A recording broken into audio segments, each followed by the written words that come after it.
Day 2 food పిచ్చి and ఫోటోలు పిచ్చి ఉండే అమ్మాయితో నా హస్బెండ్ పడే కష్టాలు. అత్తగారు మామగారు మీ అబ్బాయి కాళ్ళు చేతులు గనక ఇరిగితే డెఫినెట్లీ నా వల్లే. ఎందుకంటే ఇట్లా బస్సులలో సెల్ఫీలు తీపిస్తూ ప్రమాదకరమైన థింగ్స్ చేపిస్తూ ఉంటాను మీ అబ్బాయితో. బస్సులు ట్రైన్లు అన్ని ఎక్కేసి ఫైనలీ నా బెస్ట్ ఫ్రెండ్ ని కలిసేకి వెళ్ళిపోయాము. ఇంకా పొద్దునే కొంచెం హెల్తీగా స్టార్ట్ చేద్దామని ఆవకాడో యోగర్ట్ బౌల్ తీసుకొని అదంతా కరిగిచ్చే కోసం ఈ హ్యారీ పాటర్ ఎక్స్పీరియన్స్ కి వెళ్ళిపోయాం. ఆ తర్వాత నా కజిన్ కూడా మమ్మల్ని కలిసేకి వచ్చారు.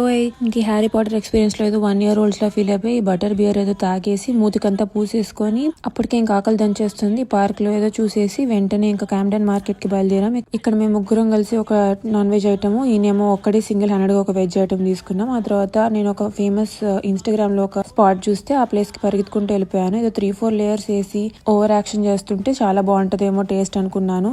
కార్ లో తెచ్చి తాగానే మా కజిన్ గాడు ఏదో పెద్ద గార్డెన్ రామ్స్ లెవెల్లో ఫీల్ అయిపోయి తెగ పొడి చేసి ఏదో టెక్స్చర్ ని అనలైజ్ చేస్తున్నారు ఇక్కడ. ఇంకా డెజర్ట్ తర్వాత నిరాశ నిస్పృహ కుమ్మక్కయ్యి నెక్స్ట్ ఫుడ్ ప్లేస్ కోసం బయలుదేరాం. ఇంకా ఇంకోసారి డిజర్ట్ అనే మాట ఎత్తితే మొహం పగులుతుంది అన్నారు. సో ఇంకా ఇటాలియన్ రెస్టారెంట్ ఎతికాను. ఒక 2 kinds of పాస్తాస్, ఒక బురాటా ఆర్డర్ చేసాము. నా కజిన్ గడ్ ఫస్ట్ టైం బురాటా ట్రై చేసి మైండ్ బ్లో అయింది అన్నాడు. ఆ తర్వాత ఇంకో పాస్తా రిపీట్ కొట్టాము. ఇంత ఫుడ్ పడ్డాక ఇంకా ఇంకో round of photo sessions night end చేసాం.